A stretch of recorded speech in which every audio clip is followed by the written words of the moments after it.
Hello and welcome to another episode of the Trash Talk Podcast. I'm your host, Jen, and I'm going to have Smokey. How are you doing? Oh man, I'm doing good.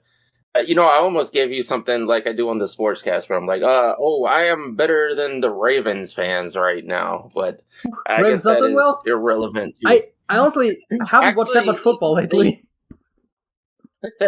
they have fallen off over the past couple of games, but there are worse teams out there. See, who are the worst teams, right? Packers are doing really bad, as a matter of fact, and so are the Bucks, and Tom Brady looks horrible, so I have yes, vaguely heard of there that. are worse situations. But that is not the topic today. Our topic today is, we'll see how good of a topic it is, but I had an idea and I just wanted to talk about it, and that is, what even is a country? Right? Like that, I feel like it's not as easy as a question as you might think. And so I thought a good way to start this topic would be by me just asking you, how would you define a country? That is surprisingly, when you just put it like that, hard to answer. You would think, sure, as long as they have borders and a set government, it's a country, right? Well, okay, so okay, I was about to make a bad example, but, so would you say that California is a country? Well, They have a border and they have a government. It's almost like the states are individual countries within a single country. Well, I mean, to be fair, I could also go like, is Atlanta a country, right? Because the city also arguably has borders and it has definitely government. Well, yeah, that's what I'm saying. Like, really, there's so many facets to it, I guess. A centralized government for the entire area inside the borders, maybe? Well, that still gives you the exact same thing, right? States also have centralized governments, as do cities.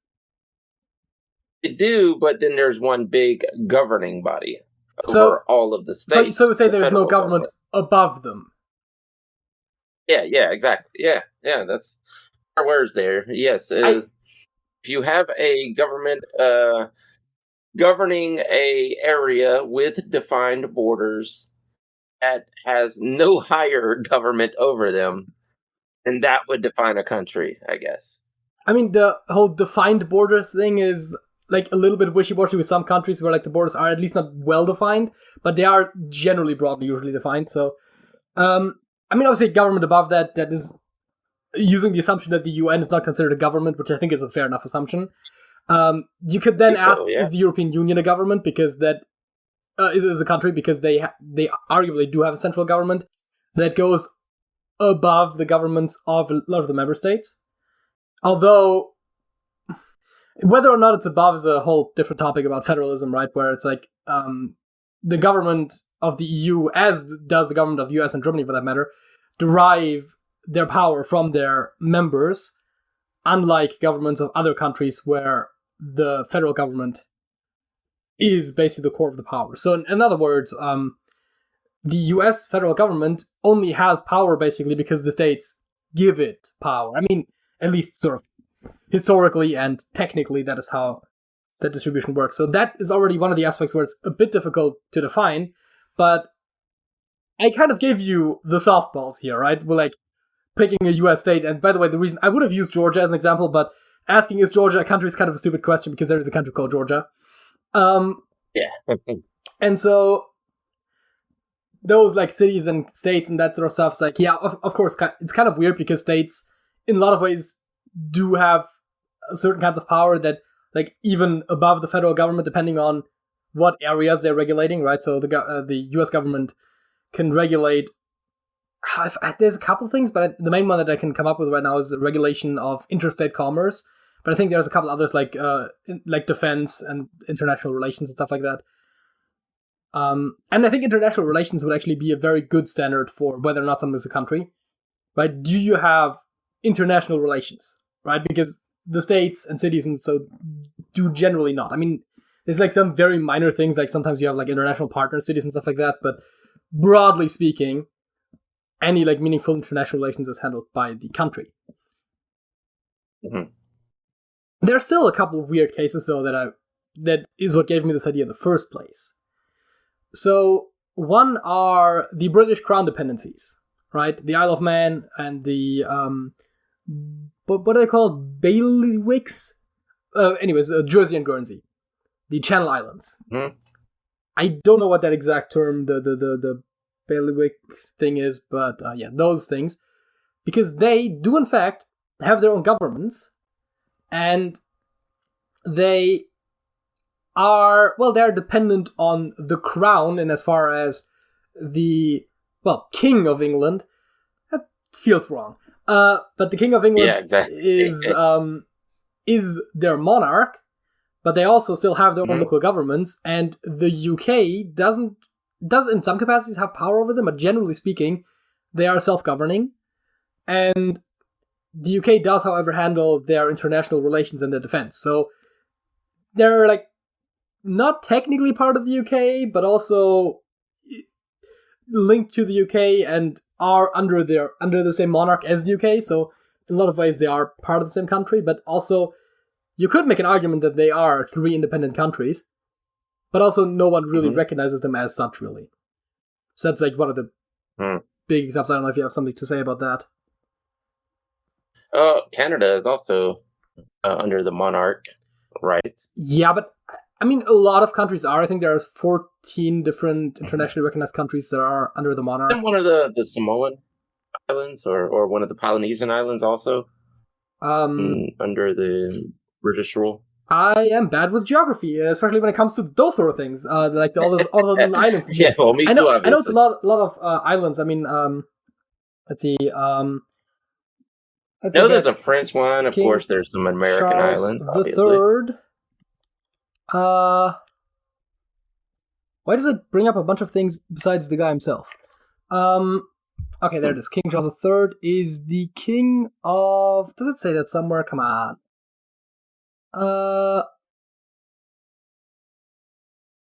Does it not say he is the... United Kingdom? Yes, that... Obviously, yes, I know that. I was gonna... See, what is he the king of? Personal interest, media image, residence of finance, titles, honors, and arms? Maybe it's on there? Doesn't seem like it. That's the thing when you want to look up something. Right. I think if you look at the lists of... list of monarchs or something, then I think they do...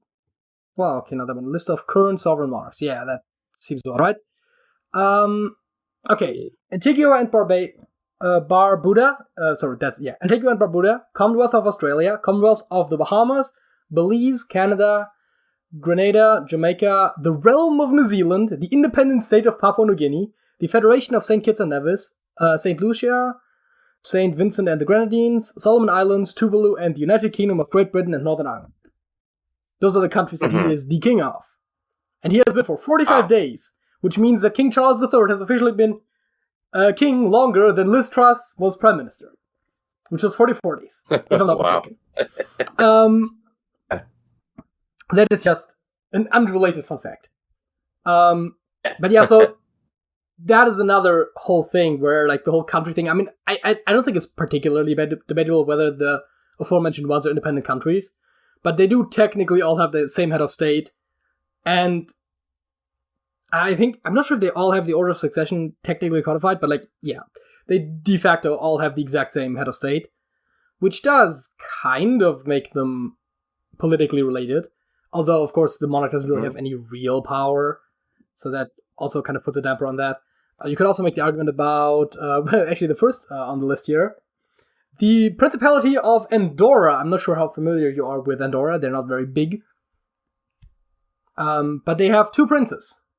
They have the 2 co-princes of Andorra. And one of those is, in fact, also the head of state of another country. As a matter of fact, legally speaking, that is how that position is defined. And that is the current co-prince of Andorra, Emmanuel Macron, the president of France. Yeah. So Andorra was created by a treaty between France and Spain, I believe. And so there is an archbishop like some Spanish archbishop of like a specific area there is one of the co-princes, and the head of state of France is the other co-prince. So initially it was the emperor, the French emperor, the Napoleon, but then the title just kind of got passed down and is still part of how Andorra functions to this day, which is, again, just, if you go into the weeds of how countries work, some of them are really weird. And, this is not exactly the weirdest thing. I mean, I don't think that necessarily puts in doubt whether or not they're a country. But yeah, the French president is also one of the princes of Andorra, which is weird. It borders... the border France? Yes, it borders France and Spain. It's right in between, which is why why those two countries also contractually created Andorra, because it was disputed territory, and then that's how they decided that. It's like right up in the mountains. It's kind of impossible to actually try to lay siege to or anything like that, so they just kind of like, let them do their own thing. It wasn't worth continuing to fight over, so they're like, okay, we'll both own this one. Yes, basically. And again, right, like countries are kind of weird like that. Yeah. Oh, so I'm wondering if there are more countries that are actually co-owned by another government or by other governments, plural. I mean, and they're not technically, Andorra isn't co-owned by those two countries, especially because, again, one of them is a bishop, not a government official. Obviously. But I know there are some like interesting agreements in place that are like not technically ownership. I mean, Hong Kong is a good example, I think. Who, when they became independent from Britain and China signed a contract that like gave Hong Kong certain guarantees of a certain degree of independence for 100 years, which I mean China has since broken, but apparently Britain wasn't too broken up about it. So there's... Well, then it was during COVID, right? What were they going to do about it? Oh God, I don't remember what the Hong Kong protests I think were pre-COVID, but yeah, I mean, was it? China has for a long time now been limiting the power of Hong Kong more and more. So Hong Kong is not technically co-owned, but they're in a transitionary phase basically from the UK to China and over 100-year period. So that's also kind of an interesting case. And they're not even a country, but they do have their own government. And again, they have limited independence, which is always like the sort of limited independence is always one of those weird cases, right? So another example that I was going to bring up is Greenland. They're part of the Kingdom of Denmark, but they're not part of the Republic of Denmark or whatever. Like they're like a separate republic within the kingdom or something to that effect. What is the official status? Is an island country in North America that's part of the Kingdom of Denmark. Is one of the 3 constituent countries that form the Kingdom of Denmark. So I guess Greenland is a country by that metric, although most of the time people will say it's not a country, it's part of Denmark. And it's almost too uninhabitable for anyone to try to conquer, I guess. Oh, I think they have oil. Do they? I'm not 100% sure, but like geographically it would make sense if they had oil. Oh yeah, I imagine then other countries would want to have that. Do we have... You know what, I'm just going to control F farming on that oil. Economy. Greenland is abundant in minerals. Mining of ruby deposits began in 2007. Other mineral prospects are improving as prices are increasing. These include iron, uranium, aluminum, nickel, platinum, tungsten, titanium, and copper. Despite resumption of several hydrocarbon and mineral exploration activities, it takes several years before hydrocarbon. The state oil company was created to help develop the hydrocarbon industry in Greenland. So, I guess oil is not a big factor, even though I would have thought, because North America has a lot of oil, and especially up in the Arctic Circle, I would have kind of expected, because Canada has a lot of oil, the northern US has oil, Alaska is a big one as well. I would have expected Greenland to also have quite a bit of oil, but apparently not. But yeah, no, Greenland and the Faroe Islands are, as far as Denmark is concerned, they are countries that are part of the Kingdom of Denmark. Mm-hmm. Which is just... Actually, bringing up a list of countries that are dependent territories. Yeah, the dependent territory lists have that open as well. I mean, obviously, you already have it. you get the kind of the obvious ones for you might be Guam, the Northern Mariana Islands, Puerto Rico, and the United States Virgin Islands, as well as American Samoa, are the 5 dependent territories of the United States that are not states. Before you go on, go ahead. I was just going to say, there are not states, and there have, like, for most of them, limited self-governance. I think American Samoa doesn't actually. It's a non-self-governing territory. Yeah. The thing about that, I always found that weird. That they are territories of the U.S. We don't technically call them states for whatever reason. And when it comes to like primaries and things like that for voting for government officials, we will run through all these territories with caucuses and conferences and whatever conventions. Those guys get the very last say.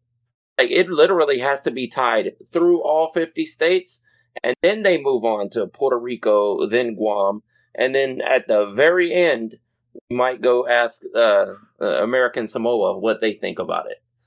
Yeah, I always thought that's crazy. Like, you're under our government, but you don't get much of a say at all in any of it. Because, I mean, they're technically not... where are their senators, you know? Or where is their Puerto Rico representatives? One, yeah. One non-voting senator. He's just there, like their senator is just there to observe, basically. It's a non-voting senator, and if the Puerto Rican, I think they also got a non-voting senator. They definitely got a non-voting representative in the House of Representatives. They got a Congress person. Again, non-voting, and if they want to sponsor a bill, they have to get a co-sponsor with someone else as well. So, like, they have literally no power. They're just there, which I always found was particularly funny in a way. Not like laugh out loud funny, but like, it was like, why would you give them a representative with no power? It's just like rubbing it in. You can't do anything. Like, here's your representative. They won't be able to actually represent you in any meaningful way, but they're there. Hey, what? Like, we could just video this meeting and send it back. Like, what's the importance of the guy? I'm not 100% sure, but I know some meetings are like broadcast on TV, right? I mean, obviously, I remember on January 6th they had the counting that was on TV, and I think to some degree they are publicly accessible, and I assume that in theory all of them could be broadcast unless they have like very secret meetings or something. So like, it's like already public information. I mean, I guess the idea is that they can raise an issue, be like, hey, so by the way, we would like it if you voted a certain way. You know, like, kind of make suggestions, non-binding suggestions. I feel bad for them. You know, and one thing we do get out of them, we don't get their opinion. Or maybe we can get their opinion, but we don't get their demands at all. But one thing we do probably get out of them is taxes. I believe so. You're going to pay your taxes, right? But not going to take your considerations into consideration. I don't know. Ever since I learned about that in school, I was like, I feel bad for those guys. Yeah. Why don't we list 53 states? Like, I don't care if you got to change the flag. We should be listing 53 states. They should have their representatives just like everyone else. In my opinion. Just a quick question. Which are the 3 new states, just out of curiosity? Puerto Rico, Guam, and American Samoa. Are there not more territories? I think there might be. Northern Mariana Islands and United States Virgin Islands. Yeah, the Virgin Islands. That's what I was thinking of. Specifically the US Virgin Islands, because there are also the UK Virgin Islands, which are like right next door, and are a dependent territory of the UK. I would like to see the dynamic of how, like, the Virgin Islands work. Like, how are they paying their taxes to us? Or they definitely don't get any senators, obviously, or representatives. They don't get a star on the flag, that's for sure. Tax and trade. The US Virgin Islands are an independent customs territory from the mainland United States and operate largely as a free port. US citizens thus do not have to clear customs when arriving in the US Virgin Islands, but do when traveling to the mainland. Local residents are not subject to U.S. federal income taxes. On U.S. Virgin Island source income, they pay taxes to territory equal to what their federal income tax would be if they lived in the state. So they apparently do not, at least not pay income tax. Which, I mean, to be fair, it makes sense because otherwise they could adopt slogan like, I don't know, maybe something like no taxation without representation, right? That would be something that they... Oh, imagine that. I mean, there's always... Well, in that case, I'm going to look up what the certain tax situation is on Puerto Rico. I mean, that's our biggest territory outside of the 50 states, obviously. So, I mean, it's bigger than like half of the states. Exactly, yeah. Are you under public finances? Puerto Rico has an operating budget of about $9.8 billion with expenses. The price of improving budgets with a social deficit. For fuck's sake. Control F, tax. And, okay. Generally do not pay federal income tax. Is there anything more specific? Okay, syntax says not. Though the government has its own taxes, Puerto Ricans are also required to pay many kinds of U.S. federal taxes, not including the federal personal income tax. So they don't pay income tax, but they do pay other taxes. I'm assuming sales tax. I'm not. Wait, there is no federal sales taxes there. Yeah, import taxes and things. Well, I guess that's a one step in their favor, right? I guess if they ever had a conflict, military conflict, they got U.S. behind them, so I mean, one's going to come in, and I think that's probably the reason they are an ancillary part of the U.S. in the first place, is that for one, the U.S. doesn't want another country come in and claiming that, or take over that territory, and then you have a base set up so close to the U.S.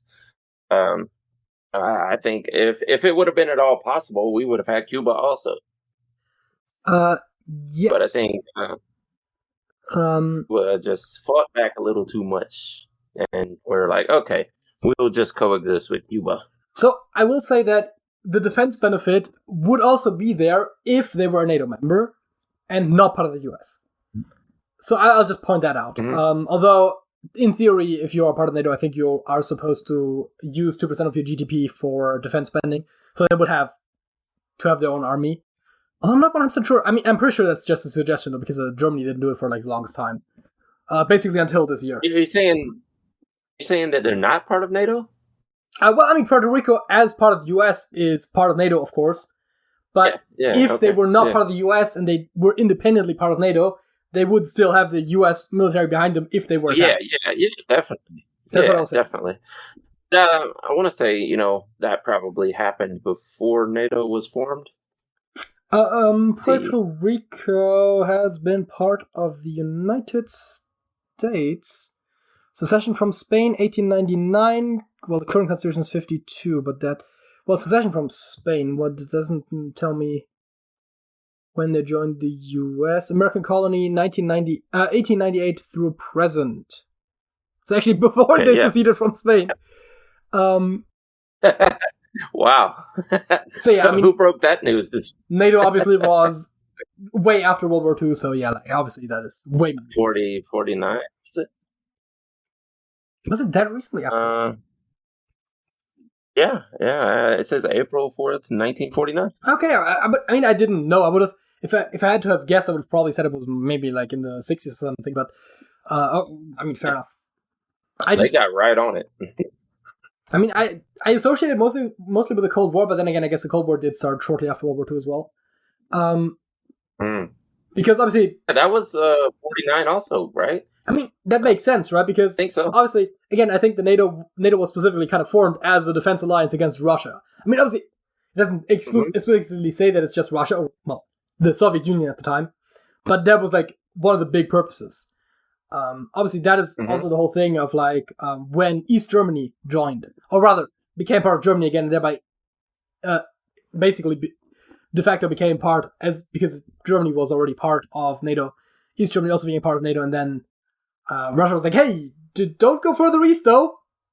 And I think it was like informal agreement made about like NATO not expanding further east, and Russia was doing something else in exchange.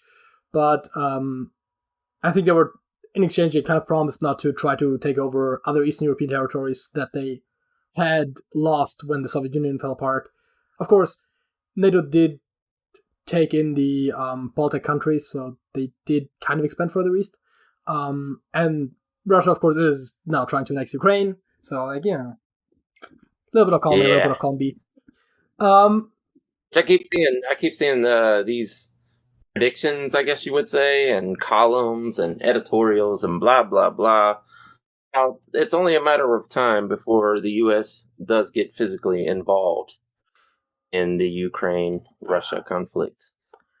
I think that would absolutely mean World War III, in my opinion. I mean, and I think we'll end on this because we definitely moved a bit further away from the topic, but I think that depends on like a couple things. I think the big one is if Russia starts trying to like employ nuclear forces or anything like that, I think all bets are off.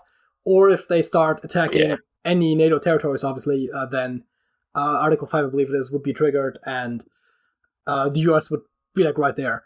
And I think the closest they've kind of gotten is Moldova. Oh, no, Moldova's not a NATO member. I mean, Romania. I think they've gotten like fairly close to Romania in some places. Because obviously, one of multiple NATO members, I think, that borders Ukraine, but because there's also Moldova is basically squeezed in between Ukraine and Romania, and of course, in the east of Moldova, you've got the de facto independent separatist region of Transnistria, which is of course pro-Russian. So there's a. I'm not sure if they actually ever sent any troops from Transnistria directly to Ukraine, but there's definitely, I think, been some fighting close to the border. But yeah, I mean, I'm also not 100% up on all the details of the Ukraine conflict. I was like very actively keeping up with it the first couple of days, but like there's just a point where you can't really keep doing that. Yeah, exactly. It's a 24-hour stream that's coming in, and you can't devote every waking minute to trying to figure this out. But I don't know. I just think if it does happen and NATO gets involved, it's going to be a giant conflict. I think Russia's probably aware of that. Like, you can't win. You can't win if you go up against NATO. I mean, yeah, it's impossible. Unless... I mean, the big thing with dictators, generally speaking, and I mean, technically Putin might not be a dictator, but like effectively he's an authoritarian. That's I think what I should be saying. But with authoritarian rulers, they generally are a lot about projecting strength, and so the problem is they can't really pull back, right? Because that would be a sign of weakness. And so Russia's going to just keep going until they physically can't anymore, basically. And so that is sort of the main danger. I don't think they're going to try to go any further than Ukraine. But if they don't get Ukraine, they might try to escalate it in other ways, as in like the types of force that they're using. And that could still further escalate it. So it's a bit... iffy, but the minute a nuke breaks out, it's on. Yeah, I mean, the thing is always, I don't think that Putin like personally has the controls for the nukes, so he still would have to go through some of his generals. And I'm assuming that in theory, a lot of them are loyal, or most of them probably are, if not all of them are loyal. But you always get those people which are like, whoa, like nukes, this is a step too far, right? Like you get these people sometimes. That'll be like, I'll follow any order, but like once the nukes come to play, like let's not go there. So like there's hope. You gotta understand, Vlad, we're all gonna die if you do that. I mean, I was hearing that like apparently there was like talks about possibly them nuking some of the parts that Ukraine had recaptured, and it's like, you realize that's right at the Russian border. Like nukes are not as contained as you think they are. Yeah, exactly. And also, I believe, generally speaking, wind patterns go eastward. I think there's a general trend because of the Coriolis effect that wind travels east. And so they probably end up getting more radiation in Russia if they nuke something in Ukraine than the European countries west of Ukraine would get. Especially if they bomb eastern Ukraine. So like, it's just a bad idea. Yeah, especially this year, considering the weak polar vortex this season is causing much more wind movement than a normal fall would have. Yeah. Okay, I wasn't You're that deeply probably gonna blow familiar that's with the your wind way. patterns, but okay. But let's move on to our facts of the week. What is your fact of the week? Let me bring it up here. Looking up other stuff. Let's see. My fact of the week is I haven't even read this. I just read the title of it. The longest book title is 3,777 words.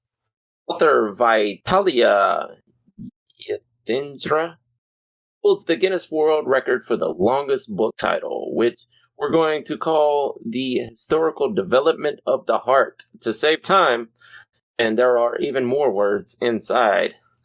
That's value for money, they say.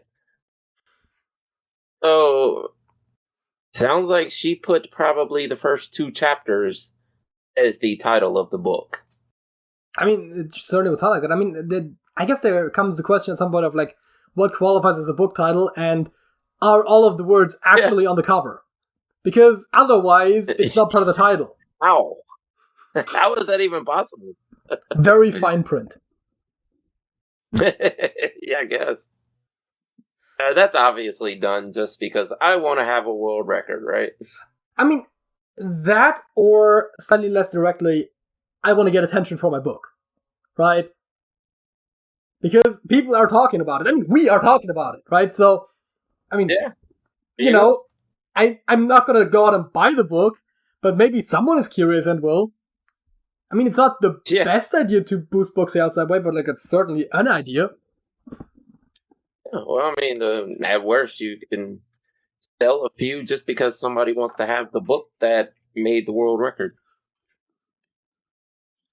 I mean, I feel like that's a kind of, in a way, a commitment, though, because if someone makes a longer book title, you don't want to be the guy who owns the previous world record holder and not the current one. Yeah, exactly. So if you buy so once the record is broken, your book is not going to sell much at all. I mean, that is certainly interesting. I guess, given how long it is, I'm not going to ask you to read out the entire title, for just practical reasons. We don't want to be here tomorrow. Exactly. And my fact of the week is not about a world record, but about something that could change the world for the better. Well, I'm being drastic. My fact of the week is about roundabouts. You know them, you love them. Well, actually, you're American, so probably neither of those. But no, we have them everywhere. Really? I mean, America's normally notorious for not having a lot of roundabouts. Yeah, we do now. It's actually changed over the past 15 years. Oh, yeah, I got through, 10 a day at least. So, I found some statistics by the federal what is the exact title of the organization? Let me look at that source there again. The Federal Highway Administration and Insurance Institute. Oh no, it is that. Oh, there's 2 sources: Federal Highway Administration and the Insurance Institute for Highway Safety. Both are the sources, I guess. Maybe they work together. I'm not perhaps sure on the details, but they determined that roundabouts compared to intersections with stop sign or traffic signal control, so that is admittedly important, have a 37% reduction in collisions, a 75% reduction in collisions that cause injuries, a 90% reduction in fatal collisions, and a 40% reduction in collisions with pedestrians. So, not only are they just safer in general, but they are especially less dangerous if you do get in a crash. Like, you're a lot less likely to be seriously injured or even die. Like, 90% reduction in fatalities is quite drastic. Well, technically, collisions with fatalities, so obviously the amount of people involved might not be directly proportional to the... You know what I mean. But yeah, no, that is... I think that's a very important statistic to look at and to consider for, maybe some intersections should be roundabouts. I mean, obviously there's some... Oh, absolutely. Some constrictions there, like, first of all, space, and then second of all, depending on how much traffic there is. Like, if there's basically no traffic, it might not make sense. Also, if there's way too much traffic, it becomes a bit more difficult. Yes. Yeah. But if you can't get in the roundabout, that's a problem. Because some intersections are just so busy that you'll never actually make your way in there, and then it just backs up because people are trying to get in, and there's just no space to get in. Yeah. But, in those cases, I think bridges just make more sense. Yeah, but they definitely take up even more space in some ways. I mean, I guess absolutely horizontal space mostly, but still, I mean, there are definitely ways around this. Yeah, exactly. The like very high traffic intersections, especially outside of towns, I think, because in towns bridges are a bit weird, although they could still work. I guess tunnels might make more sense in towns, just aesthetically. Like instead of having a bridge, you just tunnel under the road. It's probably even more expensive to build, but I feel like it aesthetically fits better than having like a random elevation in the middle of a street. But yeah, no, roundabouts, really good. Also, I don't have any exact statistics on this, but taking up no more space than a regular intersection, there is the diverging diamond exchange, which is a specific type of intersection. They look a bit weird, but apparently once you're actually, like, they look weird and unintuitive when you look at them from up top, but I think if you're driving down them, they seem fairly intuitive. And they also had a reduction. I don't have the stats in front of me, but they also have a reduction relative to regular, like just a regular cross intersection. And yeah, I'm gonna look up a picture as well. Diverging diamond. Yeah, I'm trying to see. I have no idea what that would look like.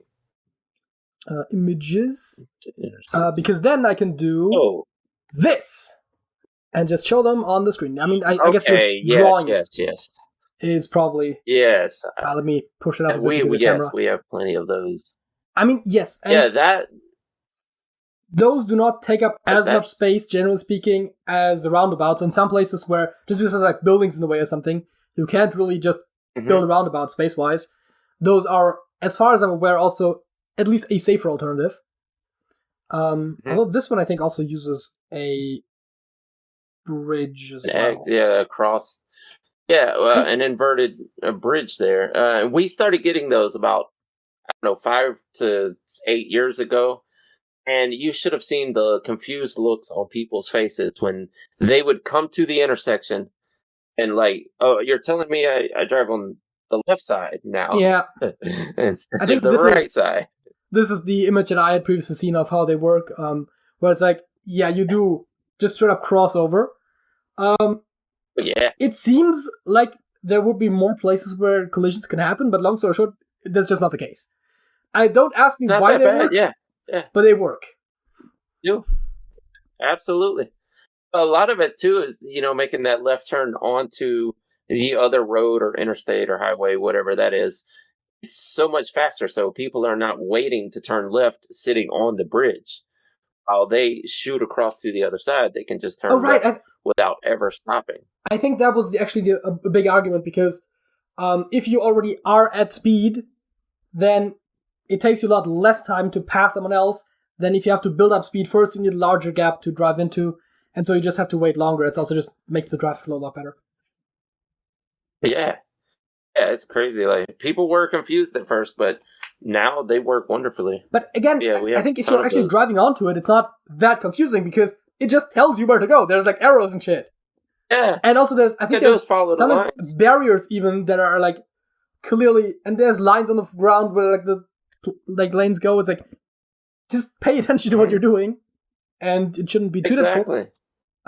Although there's some people who have a hard of a time breaking old habits, Yeah. Same thing with the roundabouts. When we started getting them like 15 years ago, people would go there and like, what do I do? Like, I don't know what to do here. Like, it's obvious. Your lane tells you to go that way around the roundabout.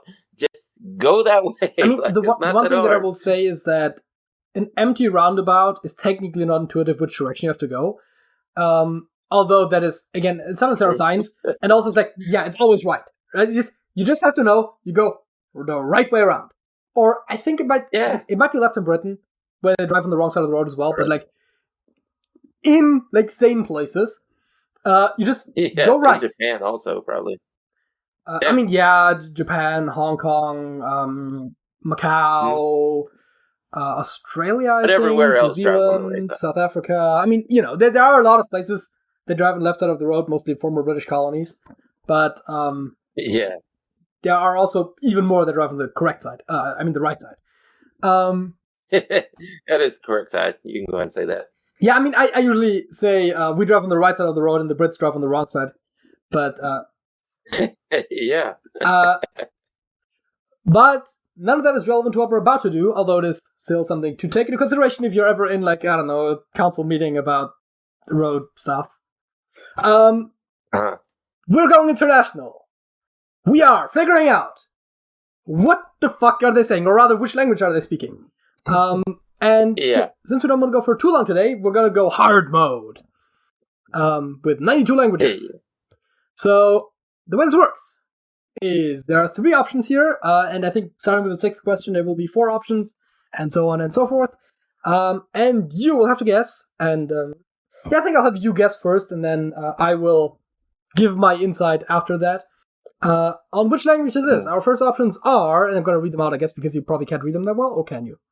Yeah, they're really small, yeah. The options are Romanian, Japanese, and Amharic. I'm not 100% sure if I'm saying that correctly. በኢትዮጵያ ምርጫ ቦርድ የአማራ ክልል ቅርንጫፍ ጽሕፈት ቤትና በክልሉ ጠቅላይ ፍርድ ቤት ውሳኔ በምርጫ 2007 እንዳይወዳደሩ እገዳ Romanian. I think so. Unless it's that other one that I don't really recognize. I would think it's Amharic, which I believe is a Semitic language, as in it's related to Arabic. While Romanian is, of course, a Romance language, so it's related to, like Spanish and French. And it has some Slavic influences, and I don't think it sounded either Romance or Slavic to me. But if you want to go with Romanian, we'll go with Romanian. Oh, really?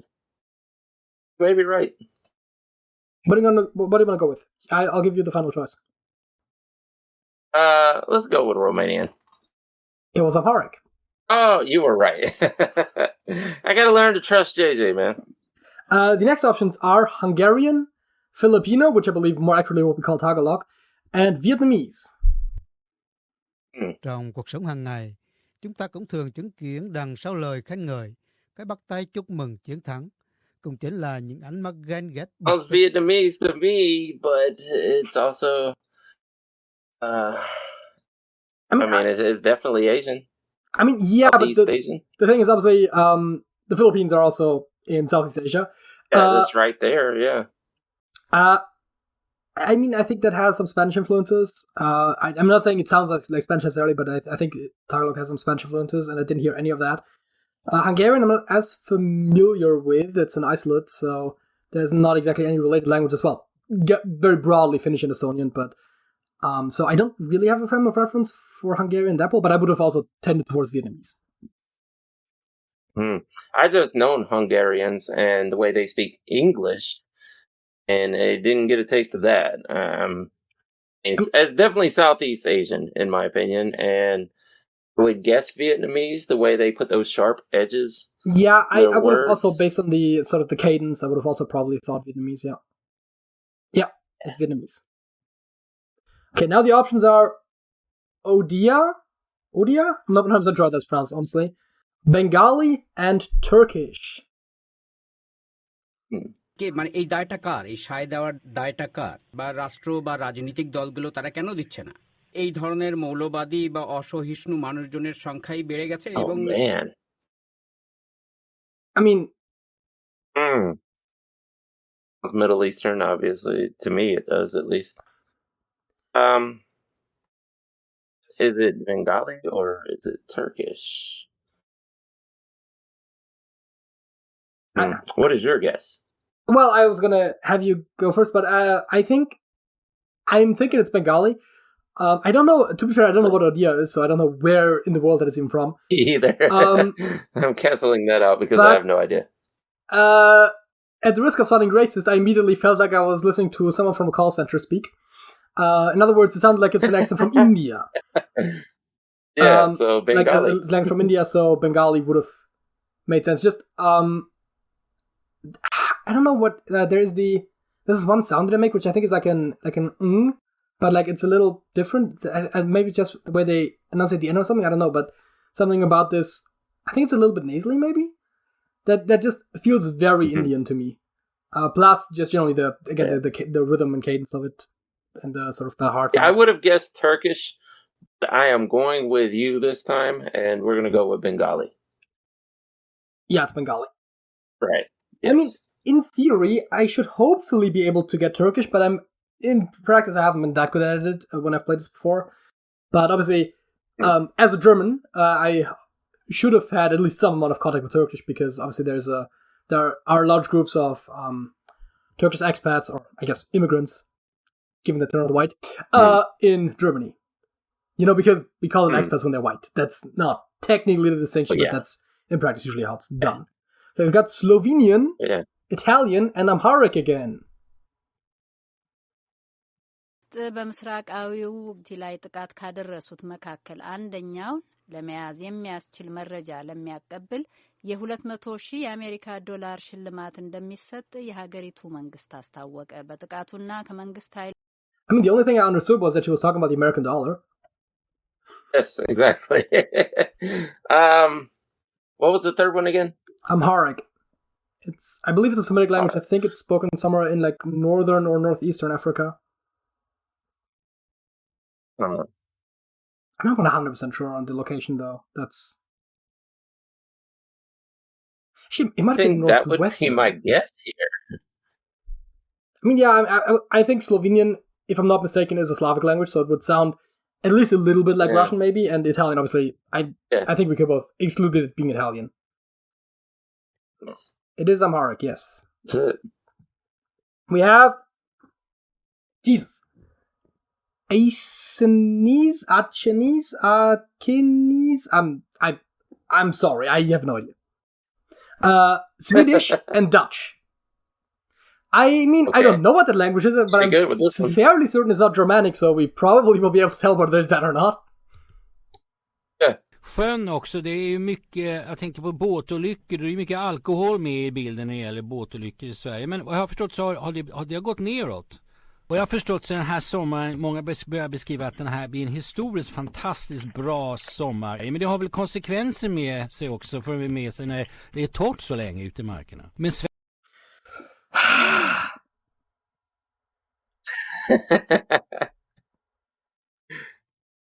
What is it?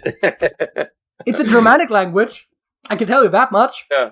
I speak two Germanic languages. I can tell you it wasn't either of those. Oh god. Like the worst part is I should know this, right? Like whether it's Swedish or Dutch, I should know this. Like either way. Don't worry, man. Well, actually, I would get Spanish if it came up, but I get it though. Like, no, but the thing is, right? Swedish is a North Germanic language, and Dutch is a West Germanic language, like German and English. So, on the one hand, I'm thinking I didn't understand that much of what he said, so it's likely something less related to German or English for that matter. So Swedish would make sense. I know what a Swedish accent sounds like, although of course that is also more of a stereotype because obviously it's not exactly a tiny country. There's still some variance there. I have a vague idea of what Dutch sounds like. I'm tempted to say it's Swedish, but honestly, I'm thinking like, 60% Swedish, 40% Dutch. Like I'm not exactly particularly certain. I would say Swedish. I'm going to go with, if it was Dutch, you should have recognized more of it. So I'm going to go with Swedish. It was Swedish. Okay. Yeah. I feel good about this, but I didn't feel good about not being that certain. Okay, we've got Swahili, Afrikaans, and Marathi. Wote Bagbo na Blegood wanakabiliwa na mashtaka uhalifu dhidi ya binadamu. Takriban watu 3,000 waliuawa baada ya Bagbo kukataa kuachia madaraka kwa mshindi wa uchaguzi huo, Alassane Ouattara. Swahili? I was thinking about that's Afrikaans. No, it's not Afrikaans. I'm fairly certain of that. Yeah. Because Afrikaans is just Dutch. Basically. I mean, it's just Dutch with an accent. I mean, I know it's an oversimplification. Don't crucify me, but Afrikaans I should have probably been able to get if that was it. I don't know what Marathi sounds like. Me That's too. The main thing. Like, Me either. It could be Swahili. I don't really know that well, but I've probably heard Swahili before, but I wouldn't be able to tell you what it sounds like right offhand. I think I'm going with Swahili. Okay, let's go with Swahili. It was Swahili. Yes. Now we got four options. It's Tongan, Catalan, Ainu, or Punjabi.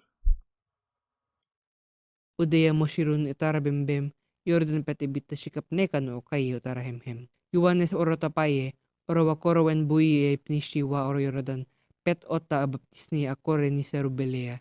Koroka, baptisma akore kui ni parise, inotara iyewa sadukay, unitara iniyo no araki shiri nukara tsbiki. Okay. I may guess Punjabi there. I feel like I would recognize more of it if it was any of the Polynesian languages. Okay. Maybe that far off. I mean, obviously, I think both of us should be able to recognize Catalan because it's very closely related to Spanish. Catalan is spoken in the Catalonia region of France as well as of Spain, although there's a little bit of Catalonia in France as well, and in Andorra. So that is a gettable one. So that wasn't it.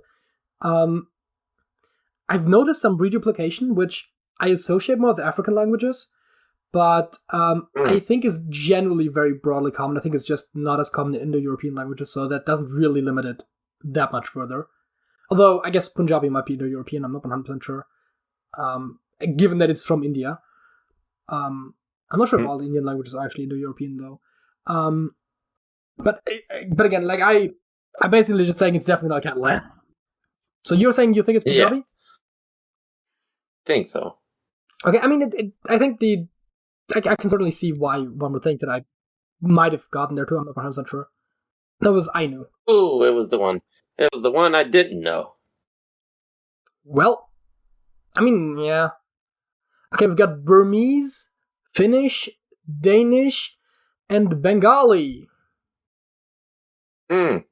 တော်တာရှင်များခင်ဗျာနိုင်ငံရေးသမားတွေကပြည်သူ့ဘဝနဲ့အမှန်တကယ်ကိုတသားတည်းမဖြစ်ကြဘူးလို့ပြောဆိုကြပါတယ်ယူရိုဂွေးနိုင်ငံမှာတော့ဒီလိုမဟုတ်ပါဘူးယူရိုဂွေးနိုင်ငံသားတွေကထူးခြားတဲ့သမ္မတတယောက်ကိုရထားပါတယ်သူဟာကချောကချွတ်လေတဲကလေးမှာနေပါတယ် Sounds Southeast Asian to me. So we're saying Burmese. Yes. Because Bengali would be South Asian. That would be spoken in India. Oh, yeah. In the Bengal region of India. Yeah. Burmese would be spoken in Burma / Myanmar, whatever you want to call that. I'm like certain it's not Finnish or Danish. Finnish is a weird language again because it is relatively isolated. But I still have a rough idea what it sounds like. So we'll go Burmese then, is the idea. And that was correct. That's it. A guy from Laos, and he kind of had a similar accent. I mean, yeah, that's close, I think.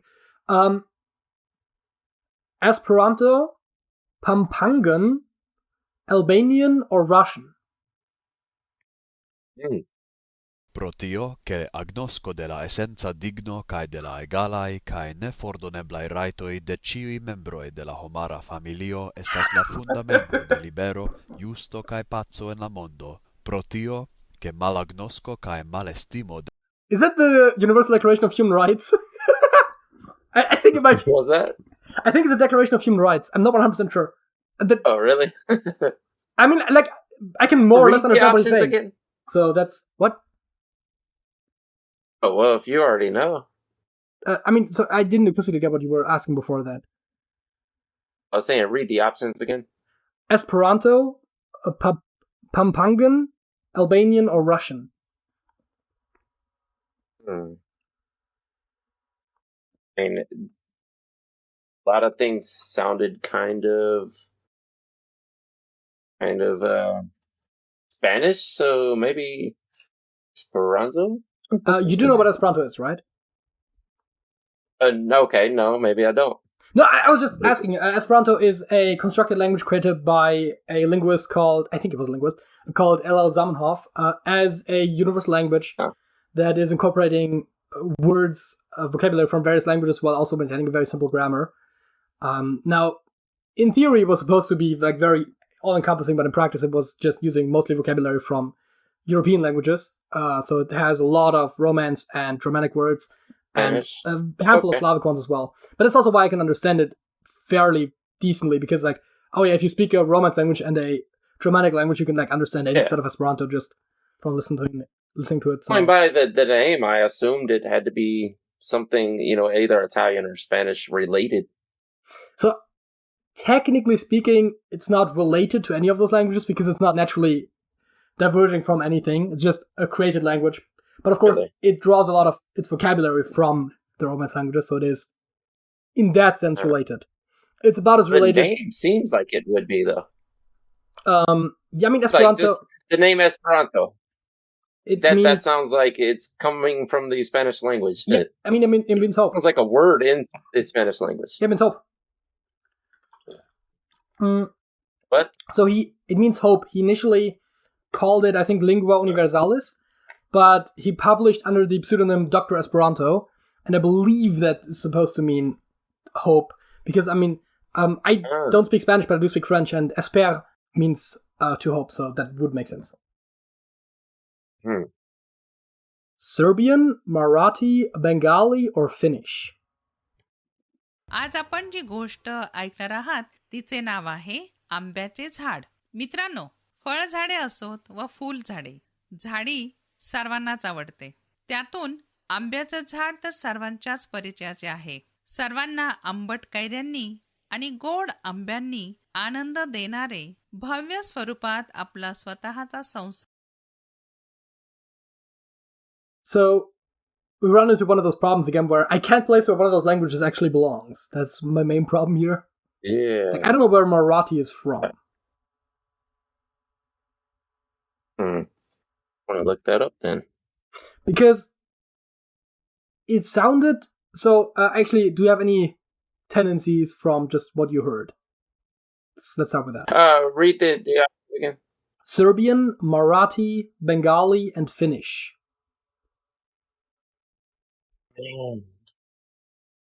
And my first inclination was Bengali. Yeah, then mine it is, almost mine is, there was some European dialect thrown in there for some reason. I mean, so there's a couple things. First of all, linguistically speaking, like the supergroup that like a lot of European languages, or most European languages belong to, is the Indo-European language family, because in Indian languages and European languages are closely related. So, in the grand scheme of things, closely related. So that isn't necessarily that far-fetched. And second of all, yeah, the way they sounded very Indian to me. So Bengali would have been also my go-to. Just the question is Marathi also one of the languages of India? Because then that could also be it. But what's it spelled? Marathi.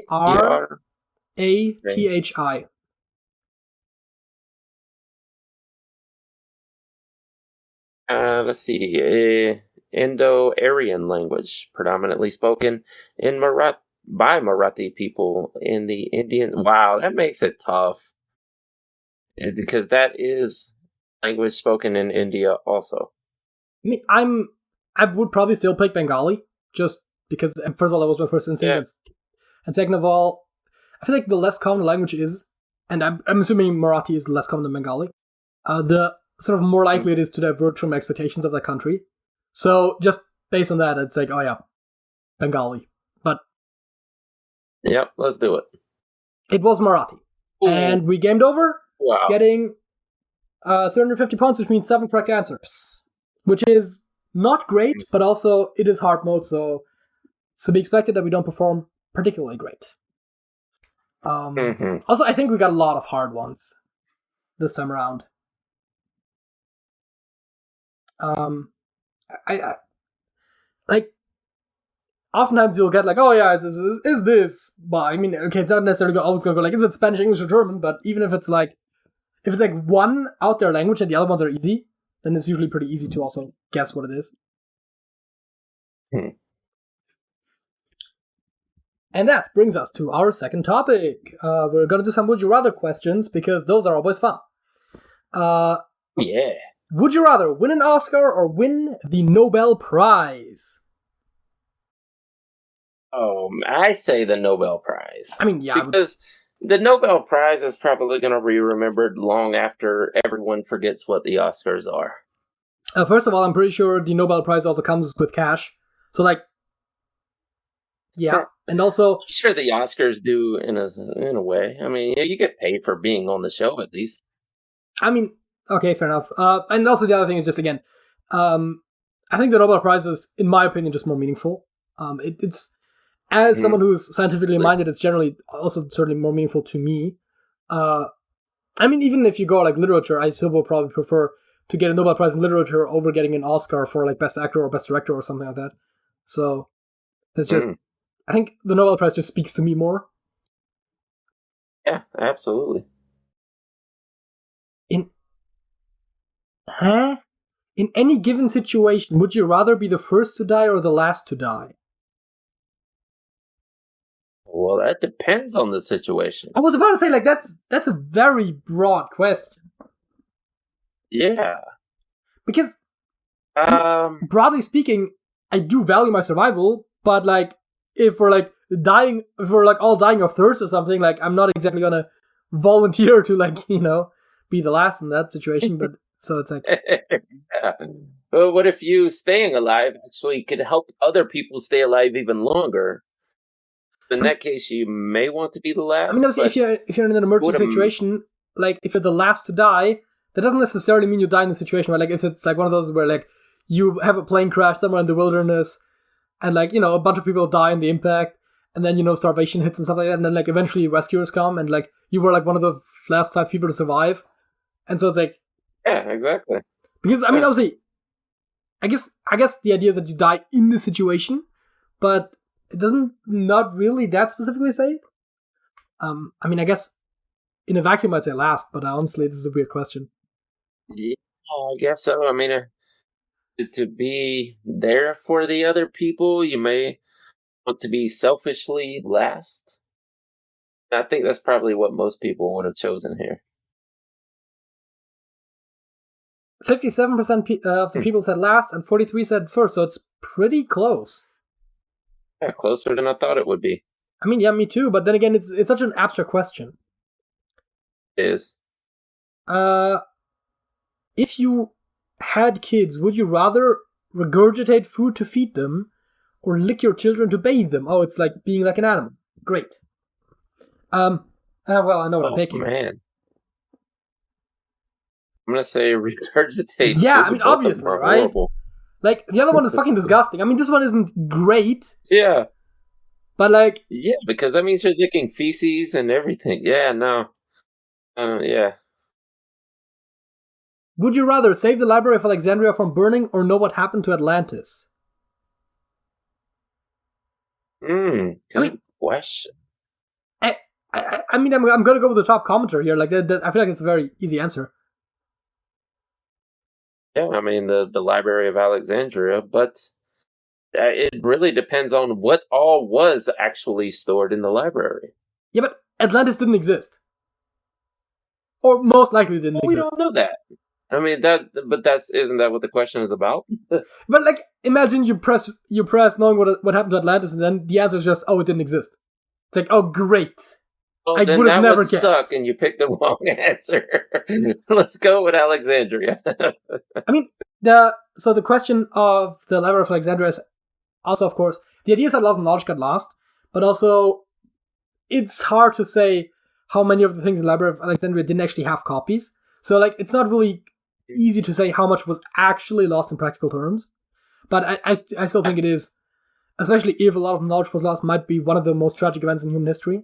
Like, I mean, I guess a lot of, like, genocides and stuff, obviously, but, like, sort of in the less directly human-affecting way, it's one of the more tragic events. Because who knows how humanity would have turned out. Yeah, that's true, but then you gotta wonder how much has been romanticized over the years. That's what I was saying, right? Who knows how much of that actually had copies, and how much of it was actually important to begin with. Yeah, I mean, you could find people on the internet saying everything from the entire history of humanity to the secret of life and all this blah, blah, blah, which probably wasn't most likely in there. I mean, I guess you could although point out that at the very least it was sort of a big forum for intellectual exchange. So even if the actual like books that burned there weren't that important, I think it still was an important place for an exchange of ideas that didn't happen at like such a large scale anywhere else in that far back in history. It's basically the early internet in some ways. I mean, yeah. But like, in that it brings people from all over the world together to exchange ideas, not as in it gets broadcast everywhere. Yeah. But I mean, I guess it does get broadcast everywhere by copying books, but it's pretty slow. Could have been a lot of it also, like a lot of philosophy that has been rewritten unknowingly also.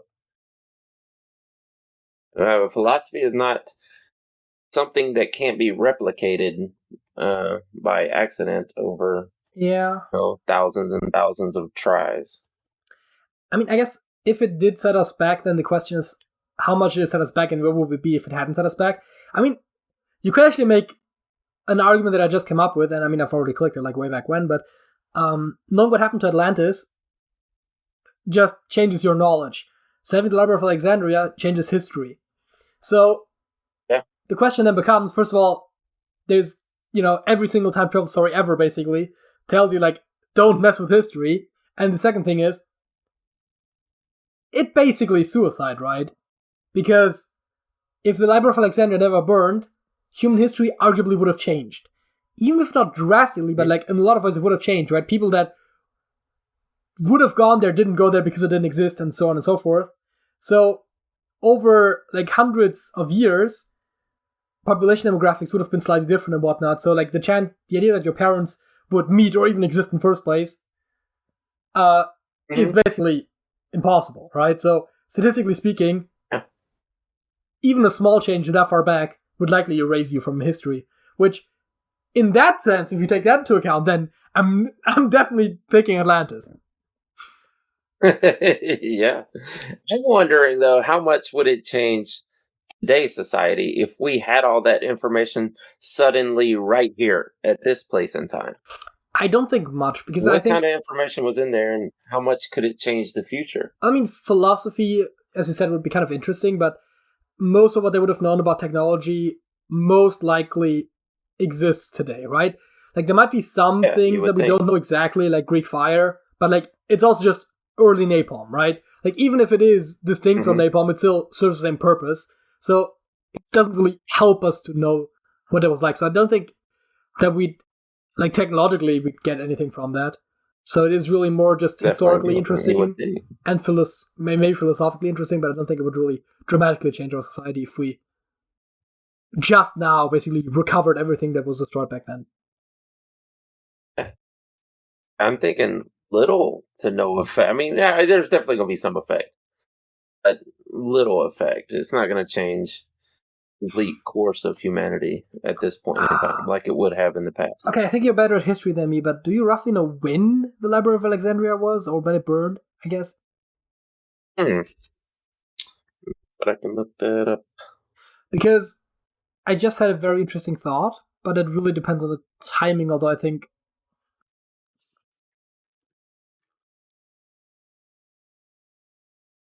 It automatically brought up the burning of Atlanta. Oh, that's not it.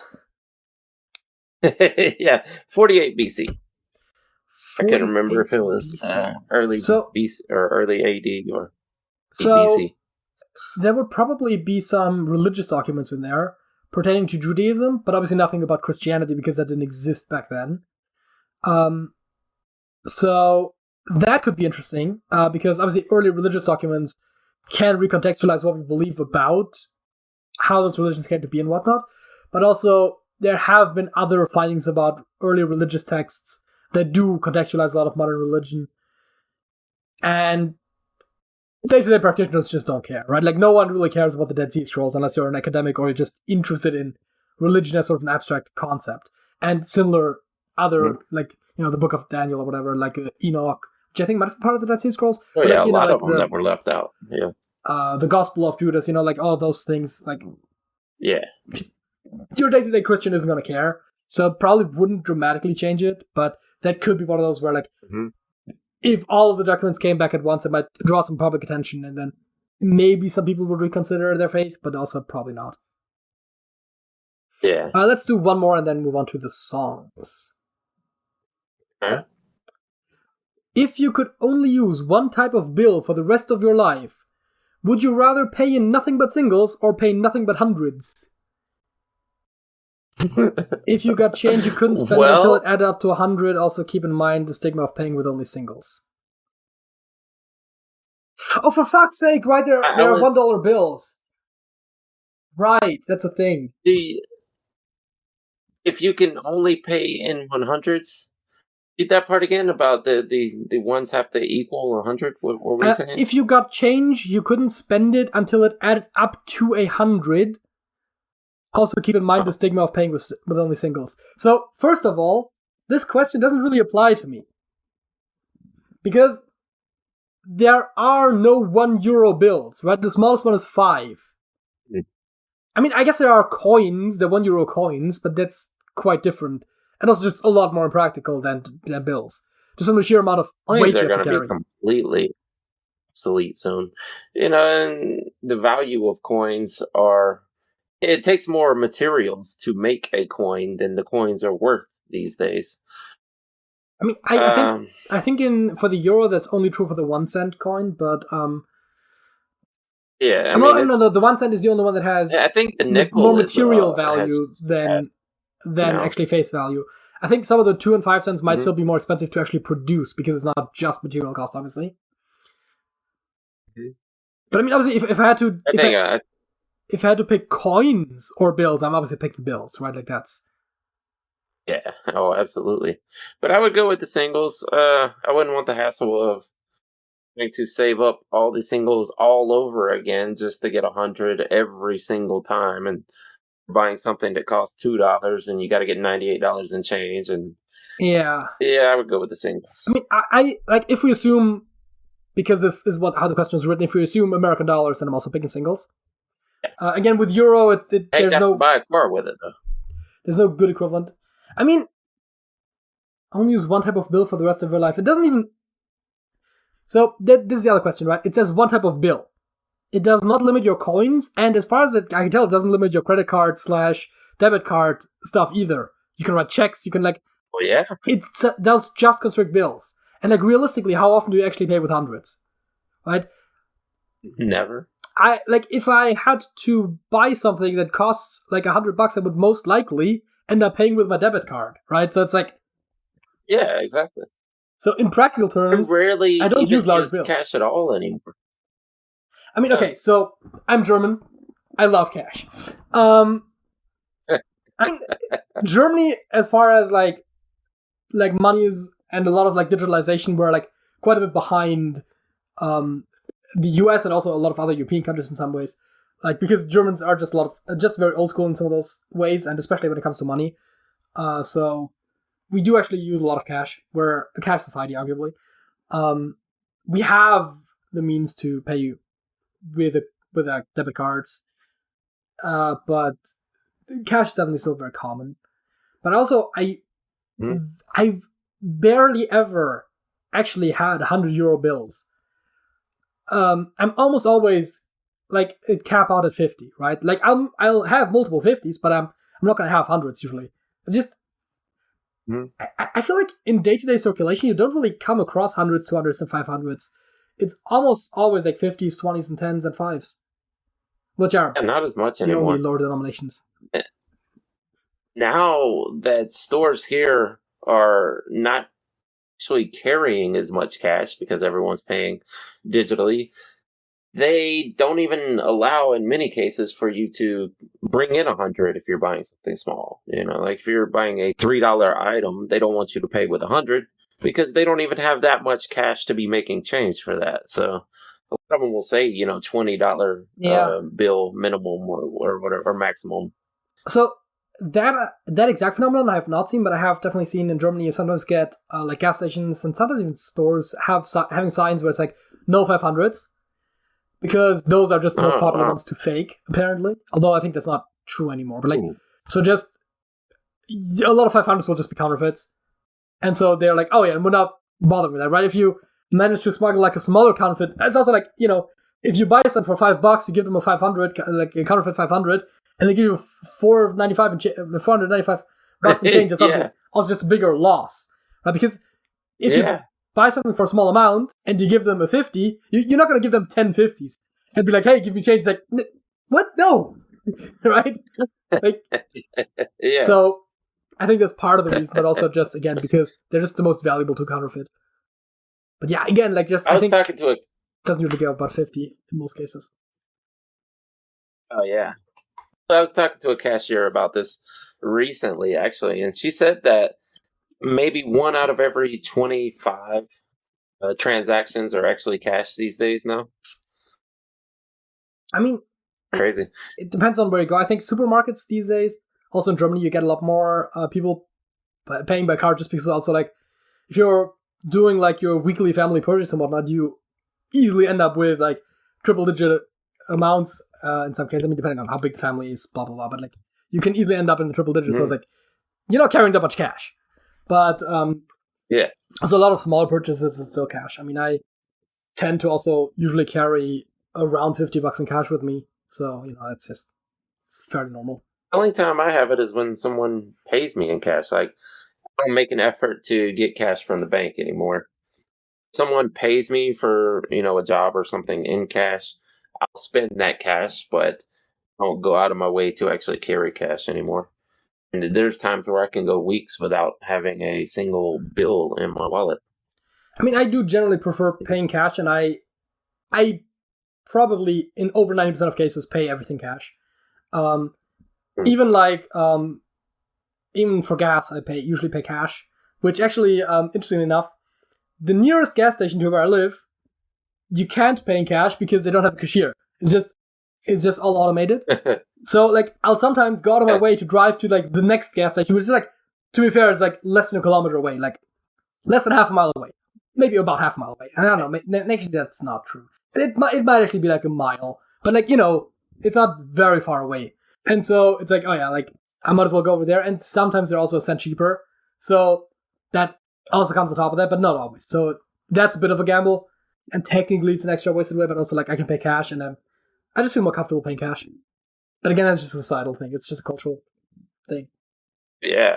People here want the convenience also. They to pay at the pump and leave without ever going in. Although I found this thing that the stores are starting to do, especially since the inflation on the gasoline has gone up so much, to where every now and then it works out to where the gas stations aren't really making money off of the gas itself because of the rate of inflation versus supply and demand, blah, blah, blah. They buy it at a certain time where the prices have to be set at a competitive rate. It happens at that point in time, they're not making money off of the gas.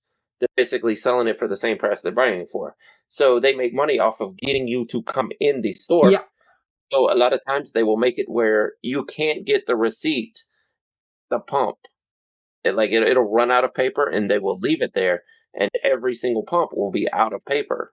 So that you have to come in and you are more likely to buy something once you enter the store rather than just getting your receipt and leaving. I'm pretty sure the gas stations that actually have cashiers, I've never actually seen one where you could even pay at the pump. So like in Germany, I think it's very normal to actually go in and pay.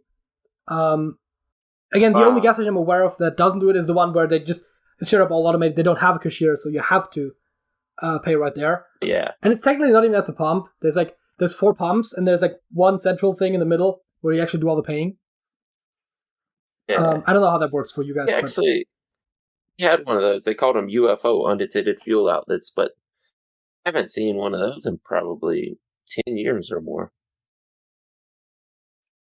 We used to have one not far from here, but I think it's in service anymore. I mean, there's a gas station on every corner, so... I mean, yeah, the thing is, it looks like a regular gas station, right? It's like, it just doesn't have anyone sitting in the... I'm not sure if there might even be a place, like where... Because I think they used to have I think it used to be a regular gas station before they were like bought by another company and they changed it. I mean, it reduces cost because you don't have to pay anyone for being there, but also it reduces income because there's nothing else you can buy there. So, yeah. Oh, yeah. It's like our car washes here. I don't know. Those are actually not as prevalent as they used to be. The old school car washes where attendants are there actually coming back in style. But yeah, for the longest time, all these car washes were everywhere with no attendants there whatsoever. You Wait. just your coins in the slot. Dedicated car washes? Huh. I'm pretty sure. I don't think I've ever seen like just a place that was just a car wash. It's usually always just a gas station with a car wash. Really? Yeah. There's not many gas stations left that have car washes here anymore. I mean, I also only know of one right of hand, like, that I've ever seen that I could think of. But like, Really? The only car wash I'm aware of was next to a gas station. Oh wow! Or part of the gas station, but it's on the same lot. It's part of the same. Yeah, I don't think we car have washes giant are car that wash popular complexes these days. I think Germany's also one of those countries where people will be like, why would I like go to a car wash unless I mean, there's obviously you want to like in winter if the salt gets under the car, you do want to take care of that, but otherwise, like, I think there's not that much vanity about washing your car as well, and also Germans are stingy, and I think also a little bit aware of like the environmental impact of spending that much water. So yeah.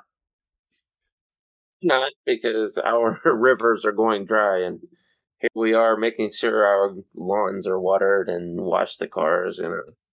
I didn't really think about that until I heard a headline where they were like, "Oh yeah, you can't water your lawns anymore." I'm like, "Huh, right? Americans water their lawns." I guess mostly just further south, but like, because like in Germany you don't have to water your lawn because generally speaking, there's enough rain around the year and not that intense sunlight to where you don't need to do it. I mean, the first time I really saw a lawn really be, but the only time I can remember really seeing a lawn being like damaged from the sun was like this year when we had like a huge heat wave and there was like no rain for weeks and it was a heat wave. But otherwise, it's usually just the grass is fine. You don't need to water it, and so it's one of those things that never occurred to me. But like obviously, you constantly see like sprinklers and stuff in American movies, but it's just not really that much of a thing here because, again, everywhere. Like it rains and it's not like that hot, and so it's just fine.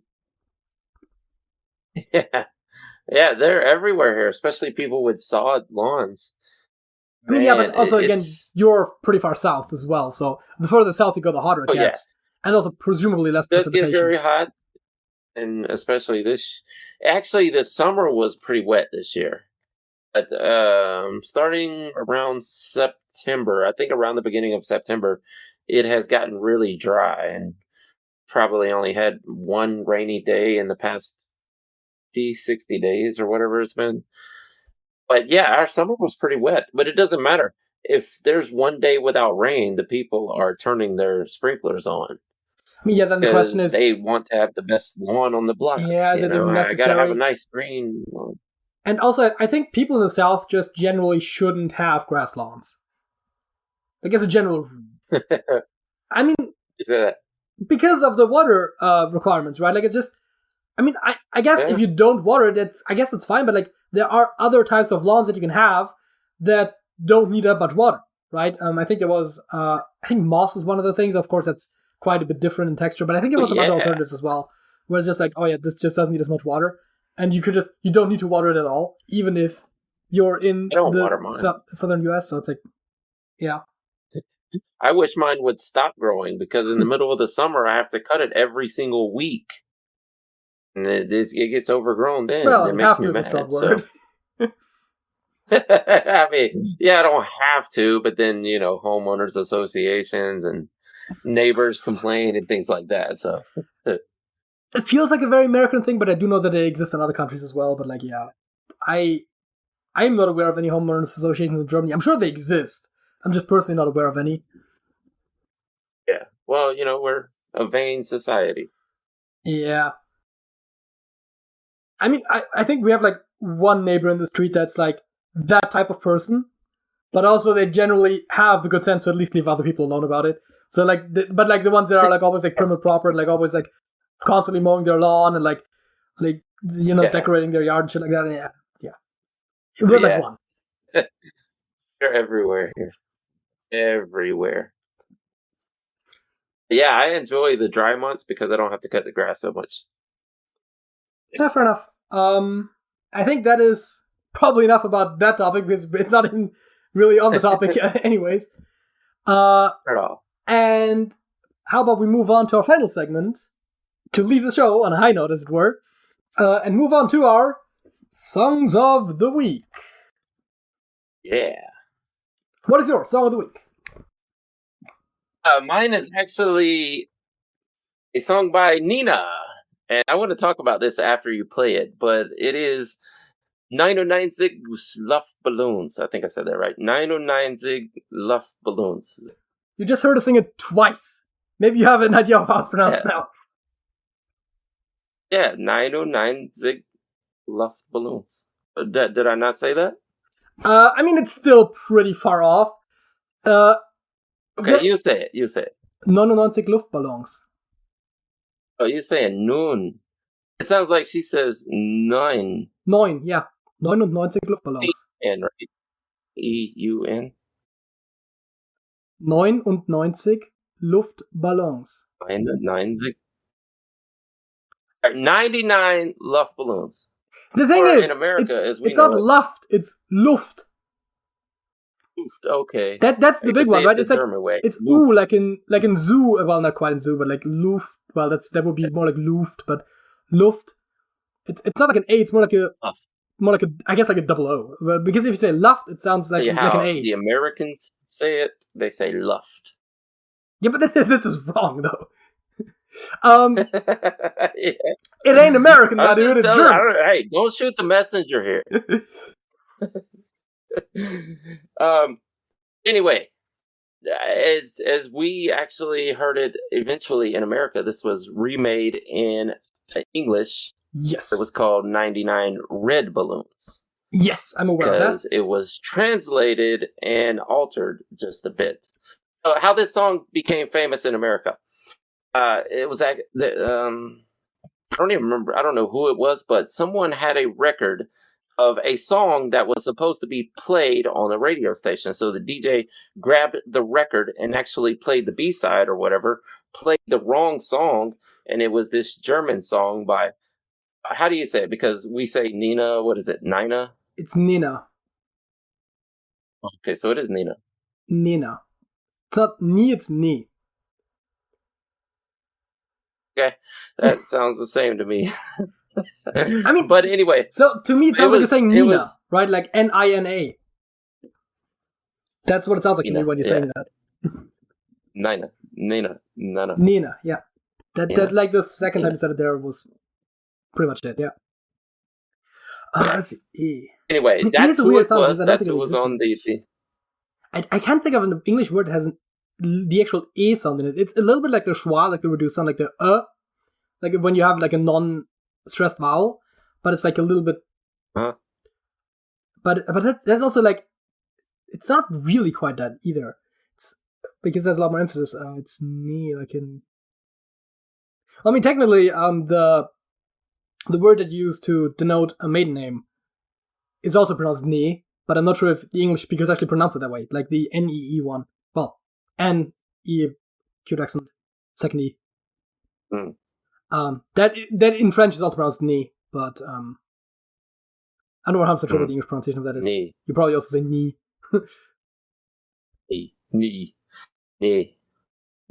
Nina. Anyway, so DJ plays the wrong song, and it was this German song. I'm not 99. I'm not even going to try to say it again because you're going to say it's wrong.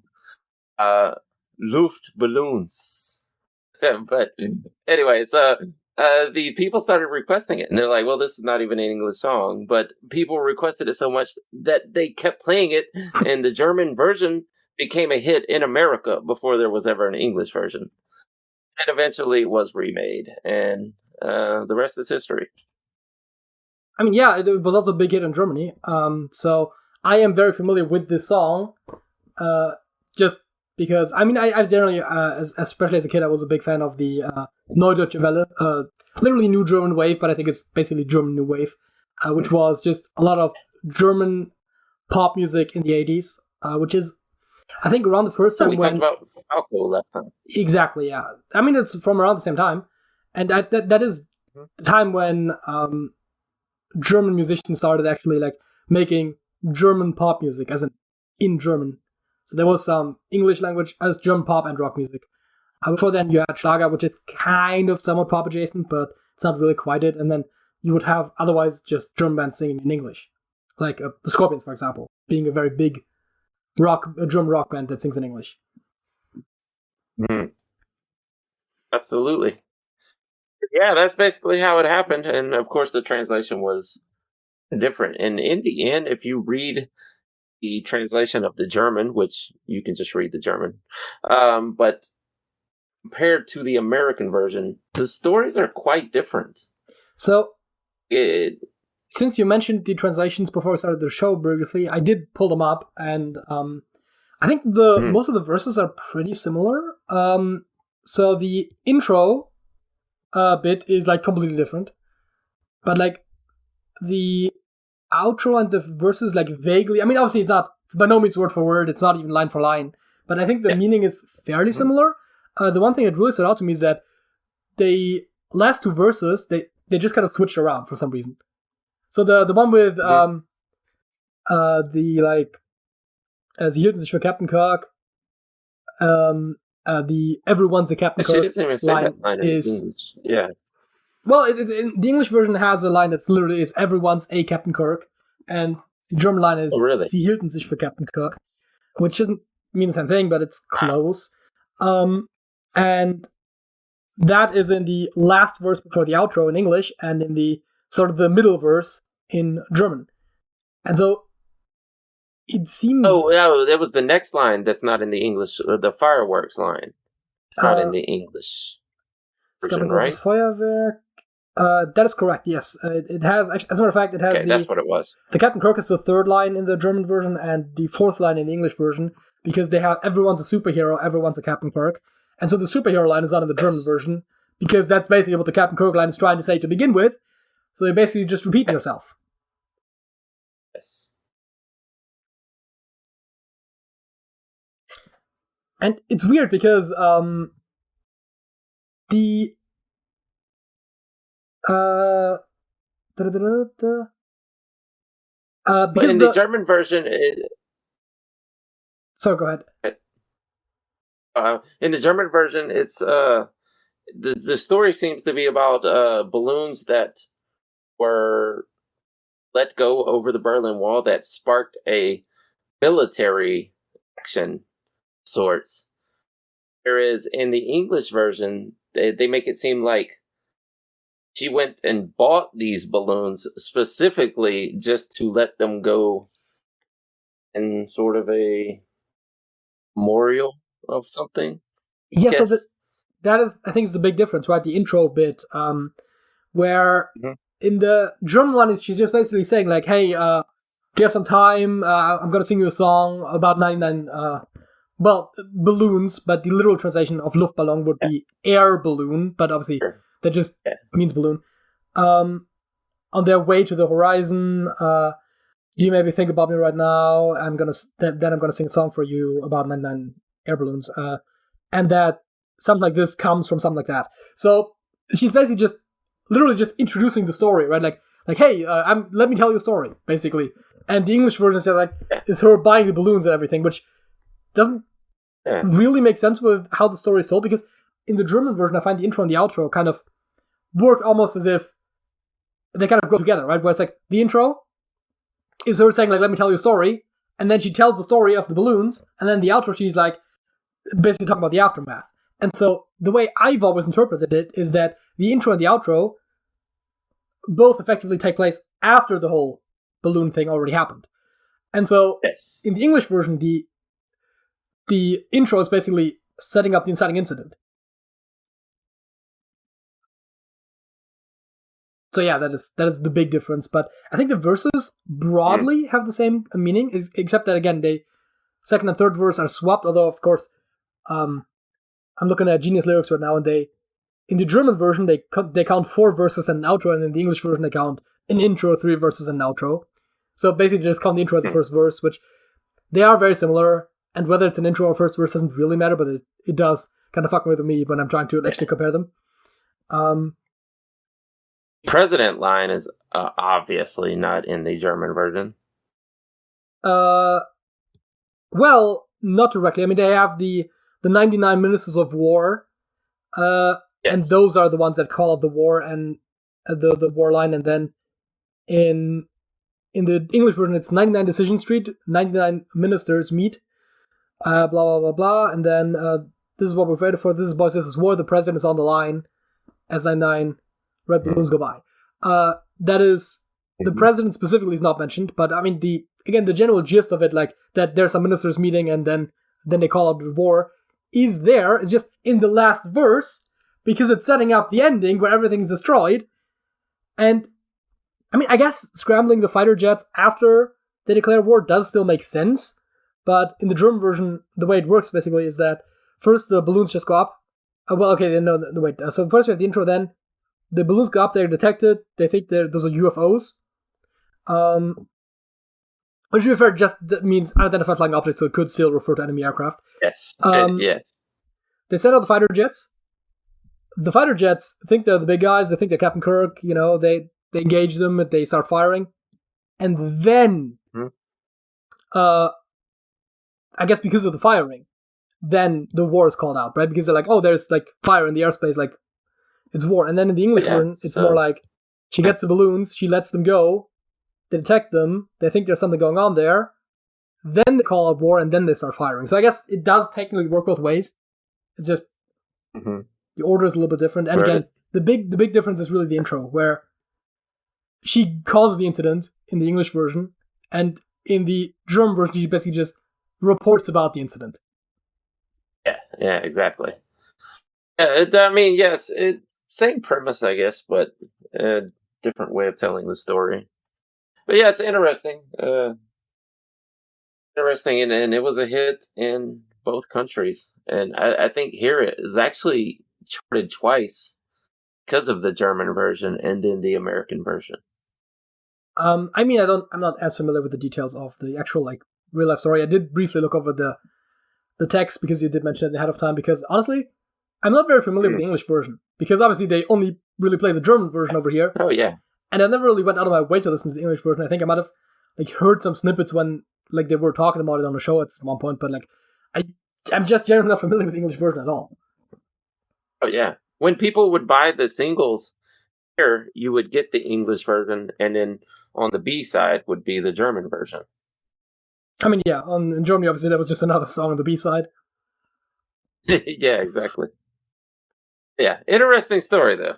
Yeah, definitely. I mean, in the 80s, there were a couple of German songs that made it kind of big in the States, and generally even more European songs, although I'm not sure how many outside of Germany there actually were. I mean, there probably were like one or two French ones as well, but yeah. Definitely all around interesting. See, we have a history. I mean, of course, we like I said, we talked about Falco and Amadeus last week, and I think even Vienna Calling probably charted at some point here. But if you go into the 90s, with Rammstein and probably a few others that I'm not thinking of right now. Yeah, but this the history of German artists making the airwaves in America. Yeah, although, again, I think it's worth mentioning that this is just a much more common phenomenon in Europe in general. I think even in Britain, to some degree, it's more common than in America, but especially given that, especially back in the day, a lot of people didn't really speak English that well in Europe. I mean, outside of Britain, of course, but it's kind of the norm that you don't really understand most of the songs that are on the radio, or at least not very well. Mm-hmm. So it's not really that far-fetched to then play a song in another language, right? So, like, there's nothing inherently better about an English song than about a French or a Spanish song, right? Because, again, chances are, especially back in the 80s, that most Germans wouldn't really understand any of them anyways.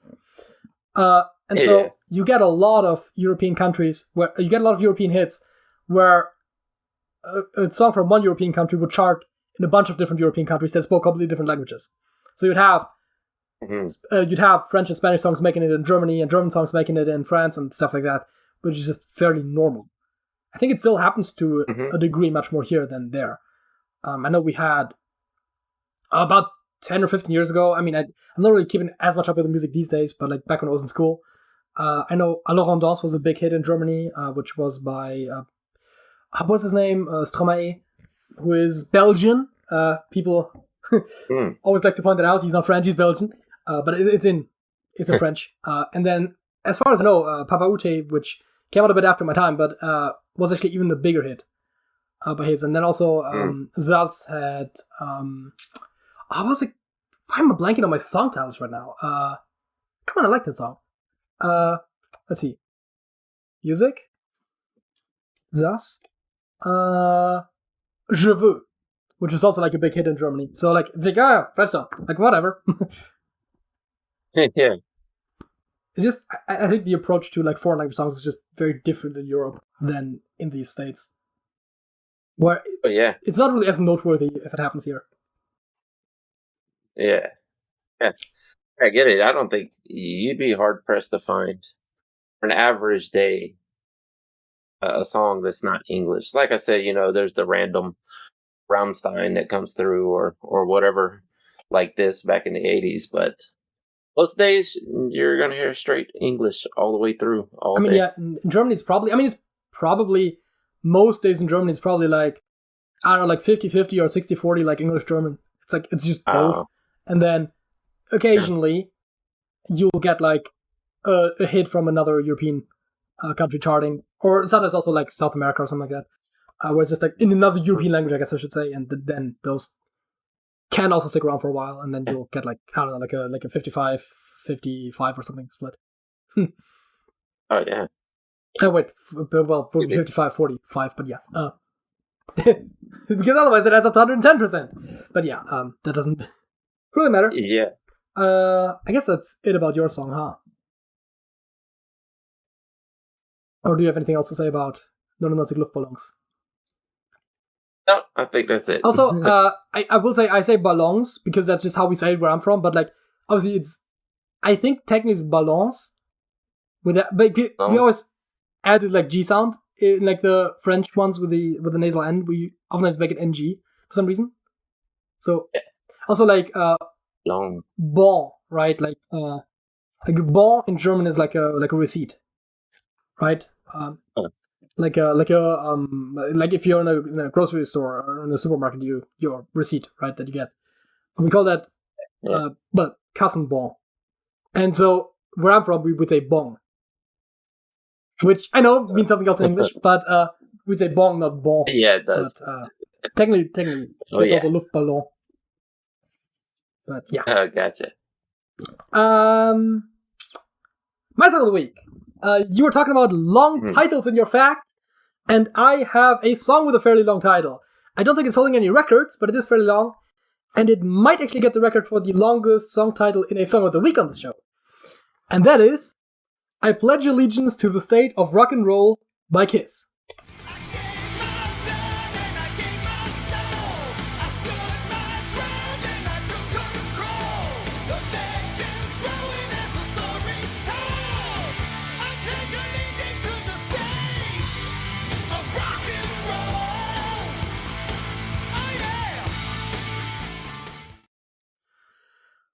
And also, this is basically coincidence, but I'm pretty sure this is the German cover because you can see the German version of the Kiss logo on there.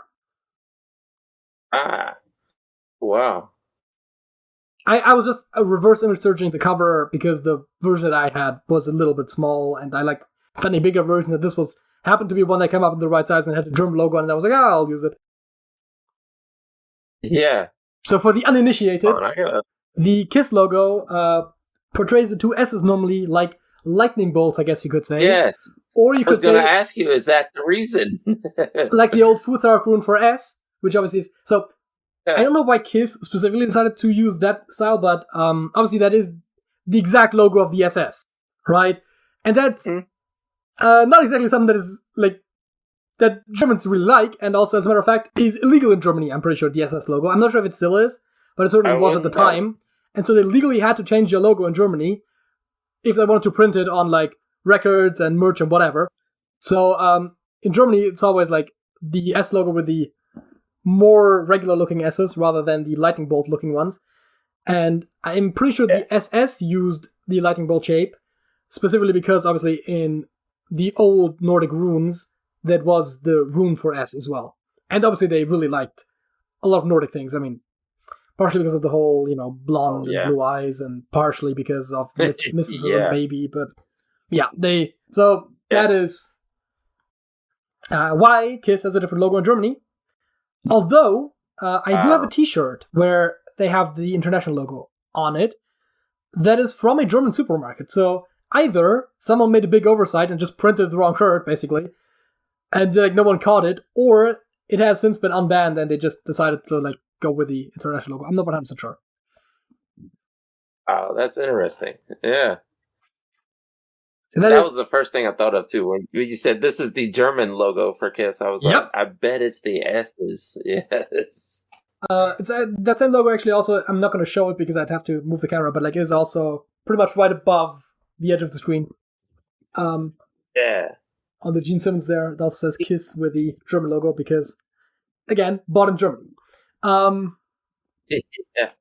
Yeah, I covered a band called Skind, SKYND, that had that same S on there.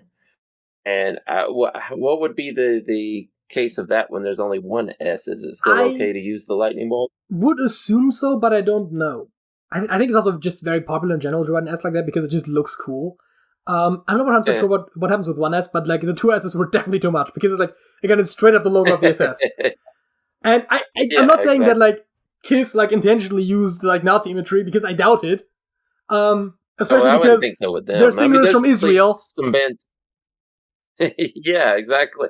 I doubt. Yeah, I doubt it. More than one of them are Jewish, I believe. I mean, I would assume that Gene Simmons is Jewish because again, he's from Israel, so I would assume he's Jewish, or at least ethnically Jewish. I'm not sure if he's a practicing Jew or anything. Yeah.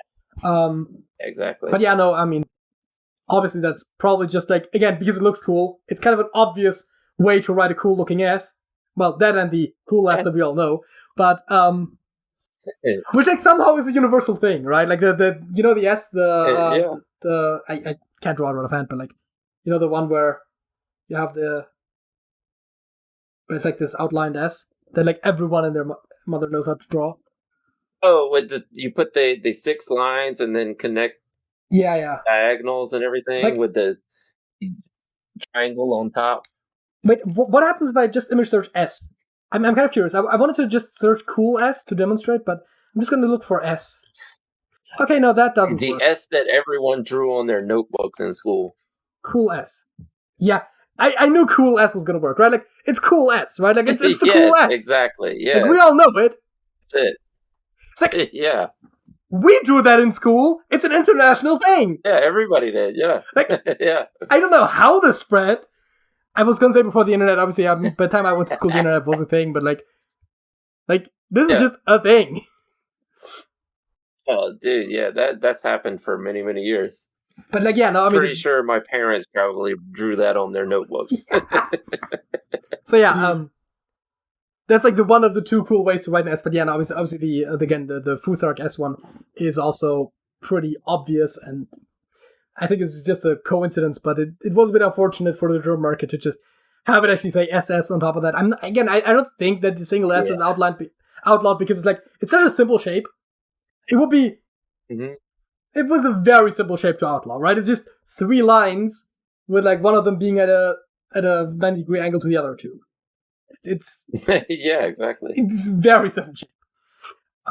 Also, just again, if you draw a lightning bolt, it almost starts looking like that. Anyways, I mean, usually I think you take a slightly steeper angle, but it's very simple. Yeah.